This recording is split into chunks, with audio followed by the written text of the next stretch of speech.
Welcome back to my channel. My name's Carly, and if you're new here, I make everything vegan and gluten-free. I've been seeing all these recipes doing bagels. We're gonna make 2 different bagel recipes today and try them out. Let's get into the ingredients. So I have our silk coconut plain unsweetened yogurt, about a cup there, 1 cup of our 1-to-1 gluten-free flour, everything bagel seasoning, baking powder, salt, some cream cheese. So this recipe, we're going to be putting the cream cheese inside before we cook it. Let's cube up some of the cream cheese. I'm usually a big Daya fan, but if you watch any of my health update videos, I cannot eat oats anymore. Violife has no oats. We'll cut into here. Oh yeah.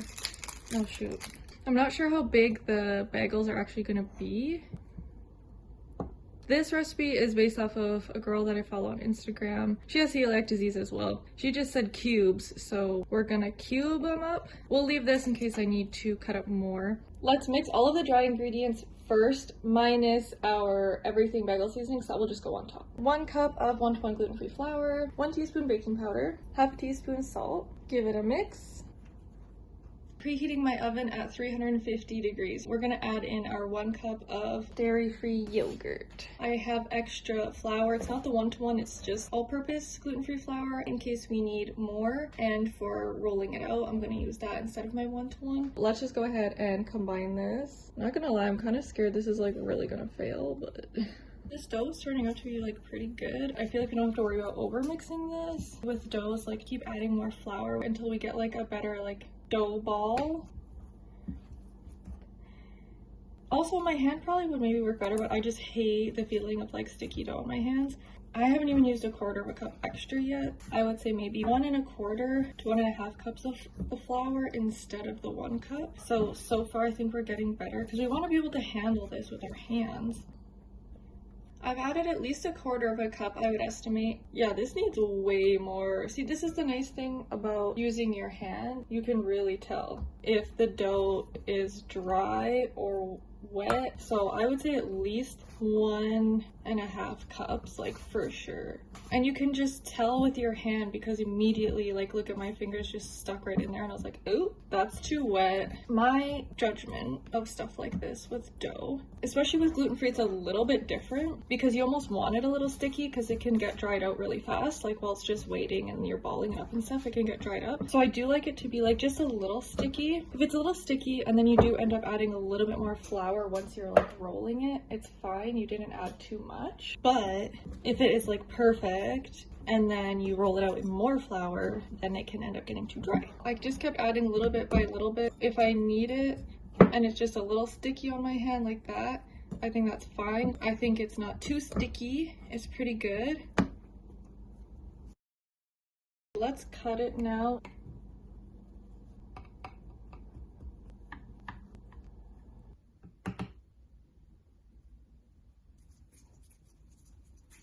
Balling these up all separately and making sure that they're not going to stick. Flouring the edges and balling them up.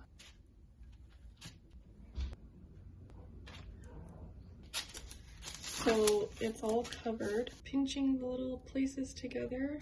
Once you've got them all sealed, actually, it is okay to roll them gently. I have olive oil. We're gonna just put some olive oil. If you have like a little brush, that would be perfect. I'm just gonna use a spoon though.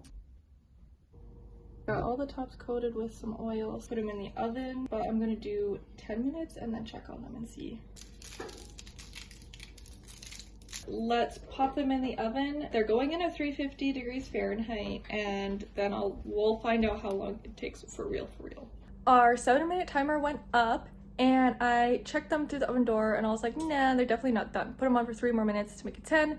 Went off, and I'm like, I can see the bread on the outside is kind of almost cracking.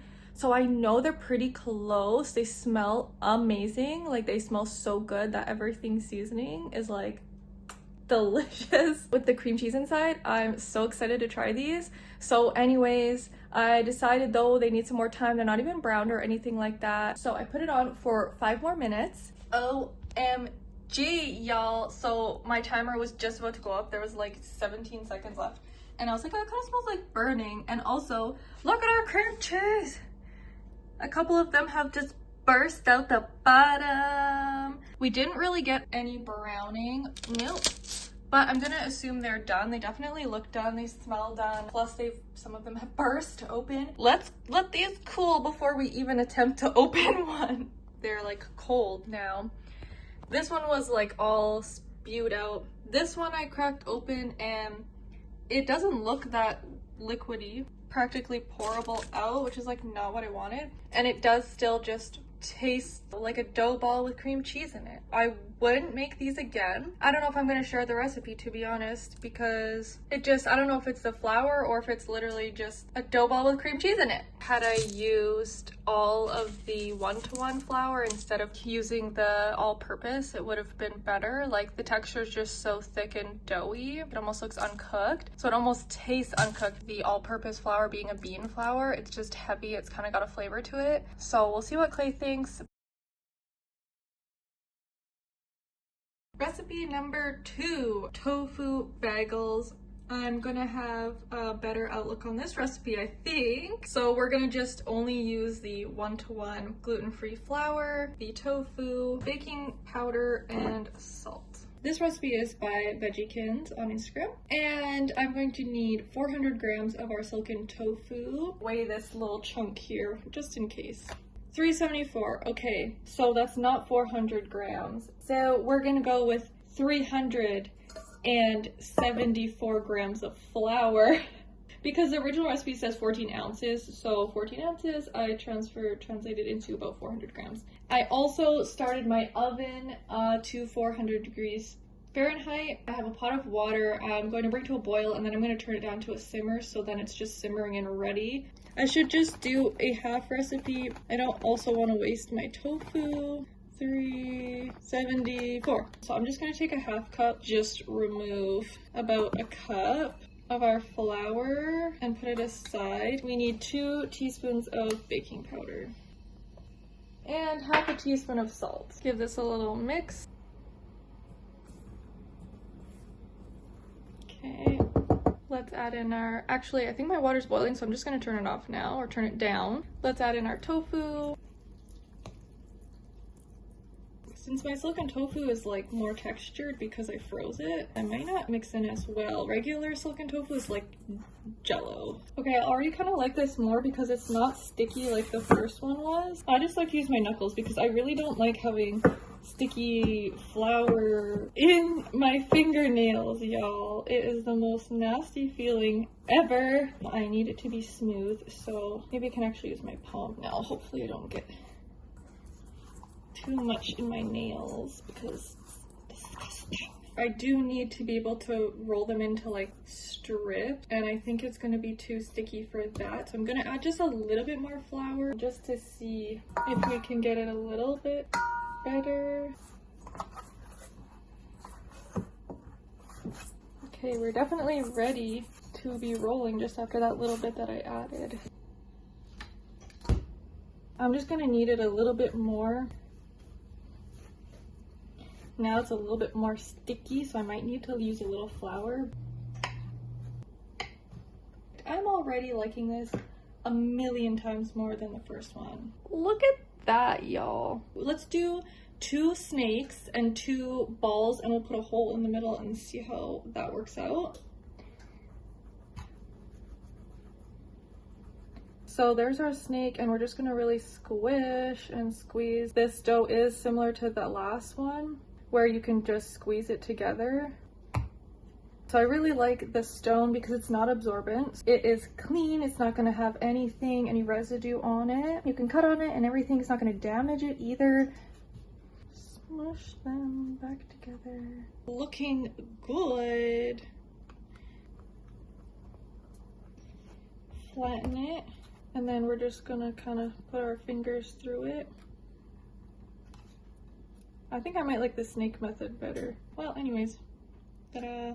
Let's go move over to our boiling water. Okay, I know it's kind of boiling, simmer. I might turn it down just a little bit more after I add these. So we're gonna do 1 tablespoon of maple syrup and 2 teaspoons of baking soda. Woo. Okay, and we are cooking them for 30 seconds each. Okay, that's about 30 seconds, and it has floated now, so I feel like that also means It is good. Transfer to a baking sheet. I'm thinking might as well just put a little vegan cheese on top, because why not? And of course I'm using Violife again. Maybe I'll leave one without cheese on it. Into the oven we go. It's at 400 degrees Fahrenheit. We're gonna do 20 to 30 minutes until golden. Our 20-minute timer just went up. They're not looking quite browned yet. They're starting to smell really good, like so good. I'm not gonna let it go for the whole 10 minutes. I'm just gonna check in every like 2 minutes and see how browned they are. I stopped the timer with about 2.5 minutes left. They're looking a little brown, so I was like, better take them out now. They're not like really brown at all. It's really hard to tell in the camera. So we're gonna just let them cool and then slice them open and see how they are. Here are our finished bagels. They're still a little bit warm, a little gummy on the inside, I think just because they're still kind of warm. Plain one, doesn't it look so amazing? I can't wait till it's like fully cool. It is so much better than those bagel bites. It has way more of that bagel texture because we did the boiling of it. It almost has that chewy on the outside and the texture on the inside's really good. I'll have to see once they're fully cooled if the texture changes at all, if it's still gummy on the inside. But oh my god, like that actually tastes way more like a bagel. I wouldn't say it's identical, but it is definitely bagel worthy. Could easily do other toppings. I think I might have some avocado on one of these days. I'm super happy with that recipe. Highly recommend. I'll link the original video that I followed in the description as well. With that, that will be the end of our bagel trials. Hope you guys enjoyed. Hope you learned something. Don't forget to like and subscribe, and I will see you in the next video. Bye!